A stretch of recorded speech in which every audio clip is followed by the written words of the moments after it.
Good morning friends, I am ख्याति Patel from अश्वमेघ विद्यालय। आज के वीडियो लेक्चर के अंदर हम लोग चैप्टर नंबर 10 जो है वो कंटिन्यू कर रहे हैं। लास्ट लेक्चर में हम लोगों ने चैप्टर नंबर 10 स्टार्ट किया था, जिसके अंदर हम लोगों ने सी लैंग्वेज के प्रोग्राम का इंट्रोडक्शन दिया था, उसका स्ट्रक्चर देखा था। फिर बाद में हम लोगों ने सी कैरेक्टर सेट देखे थे। फिर उसके बाद हम लोगों ने उसके अंदर के कीवर्ड्स देखे थे, आइडेंटिफायर्स देखे थे। बाद में हम लोगों ने वहाँ पे वेरिएबल का टॉपिक देखा था। वहाँ पे वेरिएबल के कुछ रूल्स हम लोगों ने पढ़े थे कि कौन सी चीज़ वेरिएबल के अंदर अलाउड है और कौन सी चीज़ वेरिएबल के अंदर अलाउड नहीं है, वो हम लोगों ने देखा था। आज का हमारा टॉपिक रहेगा कांस्टेंट के ऊपर। नेक्स्ट टॉपिक है आपका कांस्टेंट। कांस्टेंट मतलब क्या? तो the entities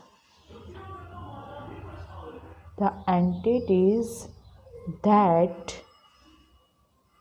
do not change its value।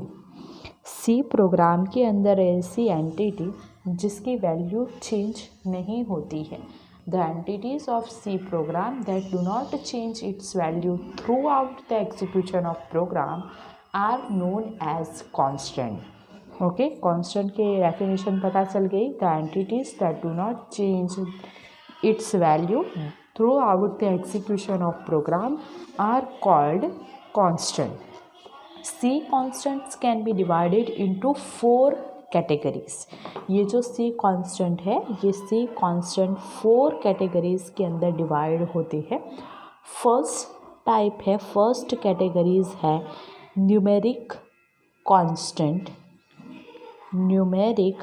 Constant first category है। सेकेंड कैटेगरी है सिंबॉलिक कांस्टेंट। थर्ड वन है backslash and fourth one is your character. ये जो डायग्राम है कांस्टेंट का, ये यहाँ पे अच्छे से बुक के अंदर रिप्रेजेंट करके दिखाया गया है। ये सी कांस्टेंट का डायग्राम है। यहाँ पे सबसे पहले कांस्टेंट है। ये कांस्टेंट 4 पार्ट्स के अंदर ऐसे डिवाइड हुए हैं। Numeric constant, symbolic constant, backslash constant and character constant. Numeric constant is again divided into 2 parts, integer and real.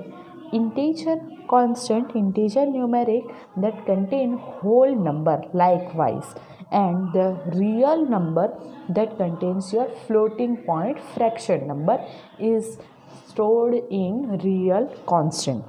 Symbolic constant represented by their name. Symbolic constant उसके name से represent किए जाते हैं। Backslash constant contains the first letter preceded by your backslash symbol। इसके अंदर एक character होता है, उसके आगे ऐसे बैकस्लैश का सिंबल लगता है। ऐसे कांस्टेंट को बैकस्लैश कांस्टेंट बोलते हैं। And again this character constant is divided into 2 parts, single character and string.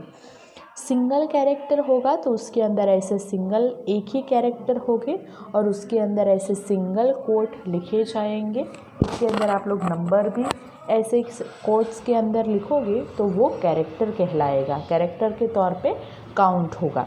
और यहाँ पे string means set of characters enclosed in double quotes. यहाँ पे आपके जो कैरेक्टर है वो कैरेक्टर के अंदर आप लोग उसे डबल कोट्स के अंदर एनक्लोज्ड करोगे तो उस चीज़ को स्ट्रिंग बोलते हैं। ठीक है, तो अब देखते हैं सारे कांस्टेंट के बारे में डिटेल डिस्क्रिप्शन। फर्स्ट टाइप है न्यूमेरिक कांस्टेंट। न्यूमेरिक कांस्टेंट के अंदर सिर्फ न्यूमेरिक वैल्यू स्टोर होती है। The constant that store the numeric value are known as numeric constant. Okay, now this numeric constant is divided into 2 parts, 2 categories. First one is integer constant and second one is your real constant। ठीक है, integer के अंदर integers number store होंगे, मतलब आपके whole number store होंगे, और real के अंदर आपके रियल नंबर स्टोर होंगे। ठीक है, ऐसे इंटीजर और रियल के कुछ वैलिड और इनवैलिड वहाँ पे कांस्टेंट के बारे में दिखाया गया है। ये एक बार आपको सिर्फ देख लेना है, वैलिड नहीं देखोगे तो चलेगा, लेकिन इनवैलिड देख लेना। कांस्टेंट के अंदर ऐसे कॉमा अलाउड नहीं है, यहाँ पे ये रियल कांस्टेंट नहीं है। Alphabets are not allowed, integer के अंदर ऐसे अल्फ़ाबेट्स यहाँ पे अलाउड नहीं है। G is not part of hexadecimal. Hexadecimal number के अंदर आपके 0 to 9 नंबर्स आते हैं और A to F कैरेक्टर्स आते हैं, ठीक है। तो यहाँ पे जी नहीं आता है। कॉमा इज़ नॉट अलाउडेड, यहाँ पे भी कॉमा आया हुआ है, यहाँ पे भी कॉमा था, comma is not allowed. And 0969 is not part of octal number. Octal number में सिर्फ 0 to 8 नंबर्स ही आते हैं, ठीक है। तो यहाँ पे 9 ऑक्टल नंबर का पार्ट्स नहीं है, तो इसीलिए ये इनवैलिड है। फिर बाद में रियल कांस्टेंट के अंदर आपकी रियल नंबर स्टोर होंगे, मतलब आपके डेसिमल नंबर, मतलब वहाँ पे आपका फ्रैक्शन पार्ट, वहाँ पे भी कॉमा अलाउड नहीं है, स्पेशल कैरेक्टर अलाउड नहीं है, स्पेस अलाउड नहीं है। ऐसे कुछ इनवैलिड कांस्टेंट के एग्जांपल्स दिखाए गए हैं। सेकेंड पार्ट है, सेकेंड टाइप का कांस्टेंट है आपका character constant. Character constant contains characters. इसके अंदर क्या स्टोर होगा, तो न्यूमेरिक के अंदर जैसे न्यूमेरिक वैल्यू स्टोर होती है, वैसे कैरेक्टर कांस्टेंट के अंदर सिर्फ कैरेक्टर्स स्टोर होते हैं। अगेन कैरेक्टर कांस्टेंट के दो टाइप्स है, ठीक है। हम लोगों ने आगे जो डायग्राम के अंदर देखे वही दो टाइप है, सिंगल कैरेक्टर और दूसरा है आपका स्ट्रिंग। सिंगल कैरेक्टर के अंदर एक ही कैरेक्टर आएगा जो ऐसे सिंगल कोट्स के अंदर रिप्रेजेंट किया जाएगा, और स्ट्रिंग का एग्जाम्पल की बात करते हैं तो स्ट्रिंग के अंदर एक से ज़्यादा कैरेक्टर्स आएंगे और इस कैरेक्टर को ऐसे डबल कोट्स के अंदर रिप्रेजेंट किया जाएगा, ठीक है। तो ये सिंगल कैरेक्टर है और ये स्ट्रिंग कांस्टेंट है। थर्ड वन आपका है बैक स्लैश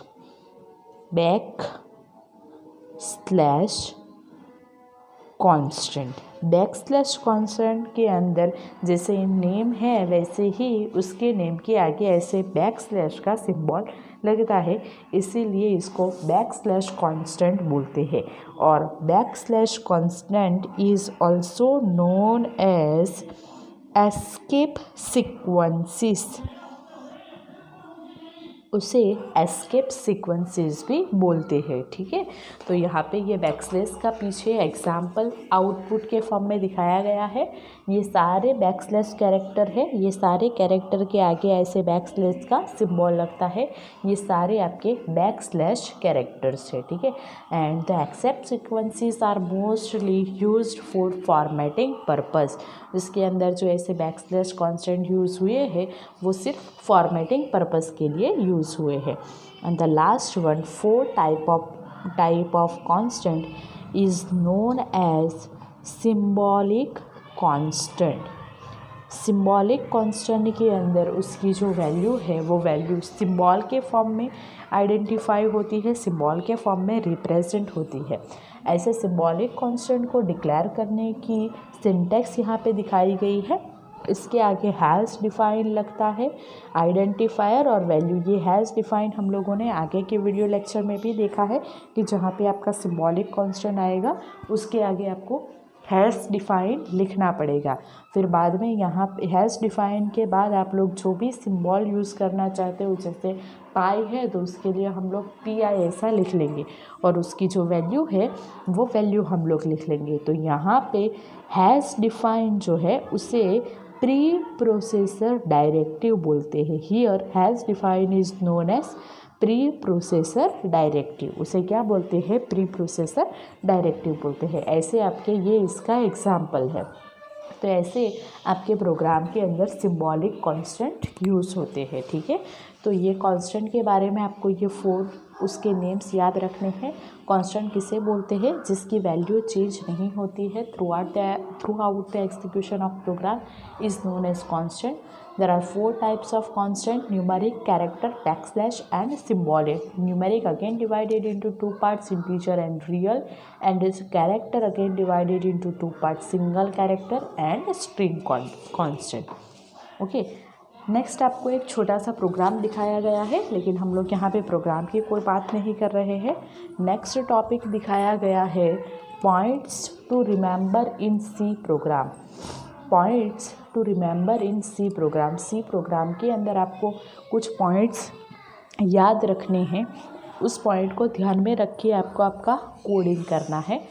फर्स्ट पॉइंट है header file should be included before the main function. अब यहाँ पे इस एग्जांपल के अंदर मैं दिखाती हूँ। हेडर फाइल मतलब हम लोग जो यहाँ पे .h एक्सटेंशन से यूज़ करते हैं और जिसे हम लोग हैज़ इंक्लूड से आपके प्रोग्राम के अंदर आप लोग उसे इंक्लूड करते हो, ऐसी फाइल हेडर फाइल कहलाती है। ये हेडर फाइल ये जो मेन फंक्शन है, मेन फंक्शन के ऊपर ही आनी चाहिए, ठीक है। An executable C program should always contain a main function। आपके C प्रोग्राम के अंदर आपका मेन फंक्शन कंपलसरी होना ही चाहिए, ठीक है। एक C प्रोग्राम के अंदर मेन फंक्शन कंपलसरी होना ही चाहिए।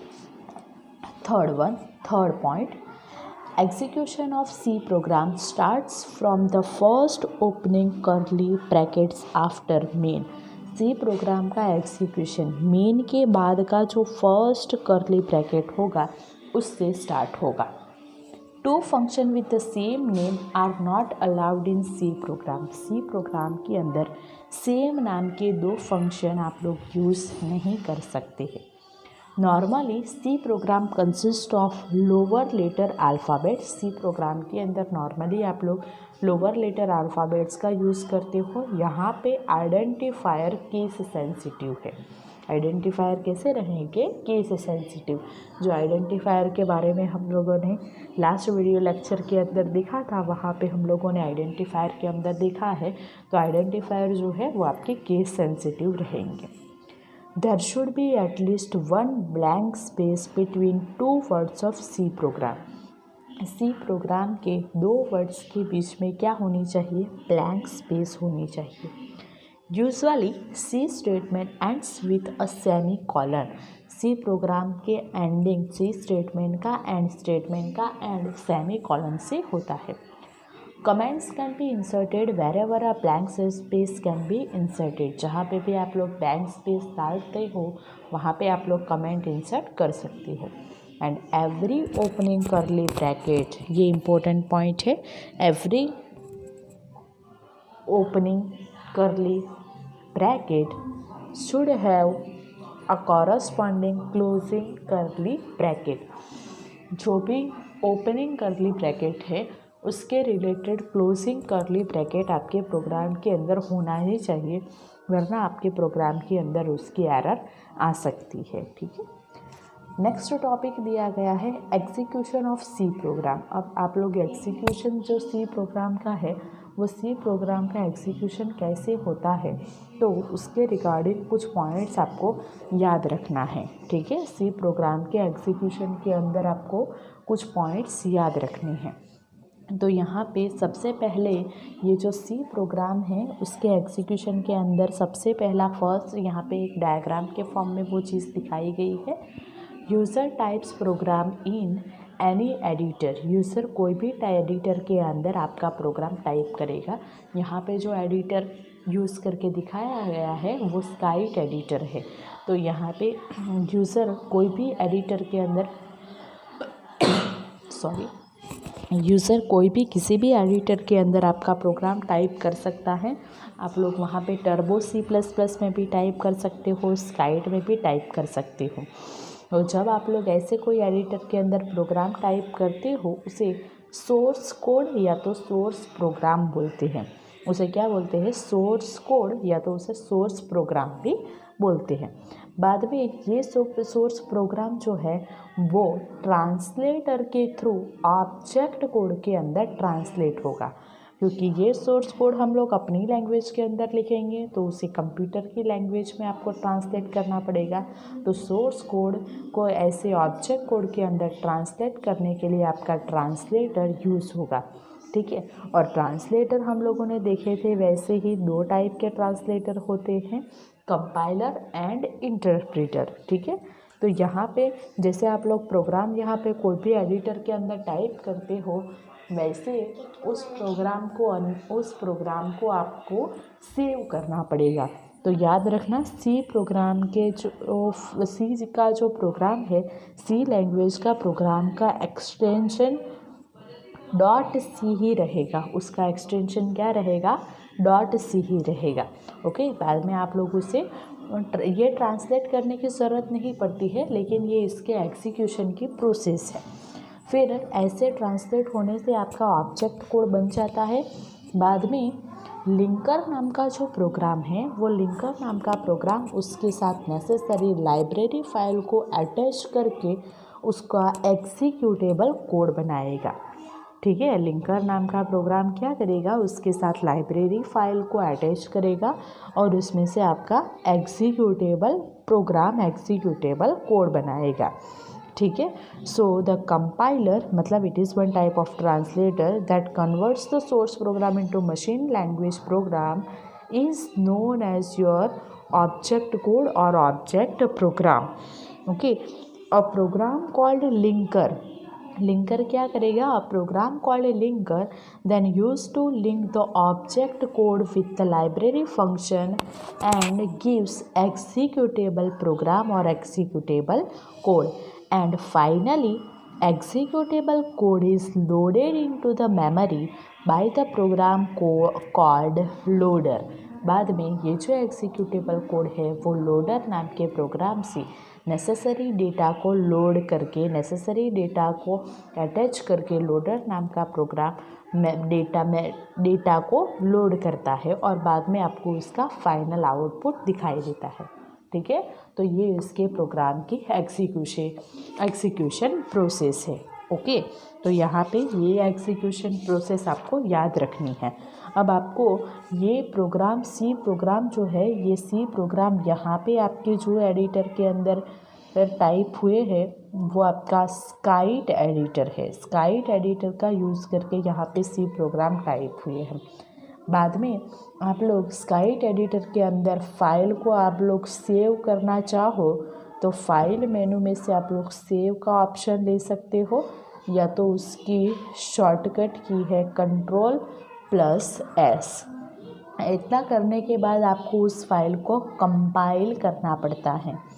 तो स्काइट में उसको कंपाइल करने के लिए उसकी शॉर्टकट की आप लोग यूज़ कर सकते हो Ctrl+F7, या तो आप लोग टूल्स मेनू में से कंपाइल का ऑप्शन सिलेक्ट कर सकते हो।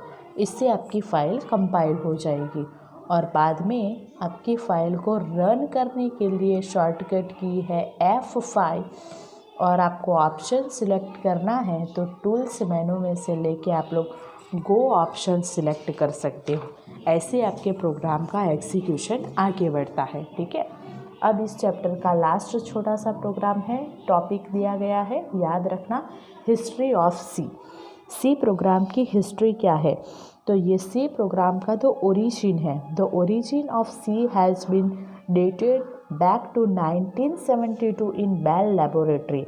सी प्रोग्राम का स्टार्टिंग 1972 के अंदर बेल लेबोरेटरी के अंदर हुआ था। ओके, और ये जो पर्सन है जिसको ये सी प्रोग्राम की लैंग्वेज बनाने का श्रेय जाता है, लैंग्वेज बनाने के लिए जिस पर्सन को जाना जाता है उस पर्सन का नेम है डेनिस एम रिची। ठीक है, ये सी लैंग्वेज का डेवलपर है, ऐसा आप लोग बता सकते हो। It was derived from the BCPL language. इसका फुल फॉर्म याद रखना, बेसिक कंबाइंड प्रोग्रामिंग लैंग्वेज। ये BCPL लैंग्वेज पे से आपकी सी लैंग्वेज आई है। बाद में ये सी लैंग्वेज इतनी पॉपुलर बन गई कि यूज़र उसको GPPL के नाम से भी पहचानने लगे। GPPL means general purpose programming language. Okay, बाद में 1972 में इसको स्टैंडर्डाइज किया गया। 1972 में डेवलप की गई इस लैंग्वेज को स्टैंडर्डाइज किया गया 1989 के अंदर, 1989 के अंदर। और इसको स्टैंडर्डाइज किसने किया, ANSI ने। ANSI का फुल फॉर्म है American national standards institute. Okay, बाद में तब से ये ANSI के नाम से पहचानने जाने लगी। ठीक है। इसको डेवलप किया गया, उसका ओरिजिन आया था 1972 के अंदर, बाद में इसको स्टैंडर्डाइज किया गया 1989 के अंदर। ठीक है, किसने उसको स्टैंडर्डाइज किया? American national standard institute NC ने, और तब से ये एनसीसी के नाम से पहचानने लगी। ठीक है, और यहाँ पे उसका छोटा सा इंट्रोडक्शन वापस से दिया गया है। C is a structured language, ये एक स्ट्रक्चर्ड लैंग्वेज है। It allows our program to broken into small pieces known as function. इसके अंदर जो प्रोग्राम है वो प्रोग्राम स्मॉल फंक्शंस के नाम पे डिवाइड होते हैं। This functions one generated are reusable, ये सारे फंक्शन कैसे रहेंगे? रीयूजेबल रहेंगे। ठीक है, और ये सब फैसिलिटी की वजह से ये सी लैंग्वेज आपकी एक पोर्टेबल लैंग्वेज भी है, and it is also considered as a middle level language. इसे मिडल लेवल लैंग्वेज भी बोलते हैं। एंड जो दूसरे पर्सन है, और कुछ लोग इसे हायर लेवल लैंग्वेज भी बोलते हैं, कुछ लोग इसे मिडल लेवल लैंग्वेज बोलते हैं और कुछ लोग उसे हायर लेवल लैंग्वेज भी बोलते हैं। ठीक है, तो यहाँ पे इतना सा पार्ट है उसकी हिस्ट्री के अंदर। तो ये सारे पॉइंट, ये सारी चीज़ें आपको यहाँ पे याद रखनी है। यहाँ पे आपका ये जो चैप्टर नंबर 10 है, ये चैप्टर नंबर 10 यहाँ पे आपका कंप्लीट होता है। पीछे दिए गए एमसीक्यू आपको बुक के अंदर देख के सॉल्व करने हैं, और जो भी पॉइंट्स मैंने अभी वीडियो के अंदर लिखे हैं नोटबुक के अंदर, वो आपको आपकी नोटबुक के अंदर लिखना है और अच्छे से नोट्स प्रिपेयर करने हैं। Okay, thank you.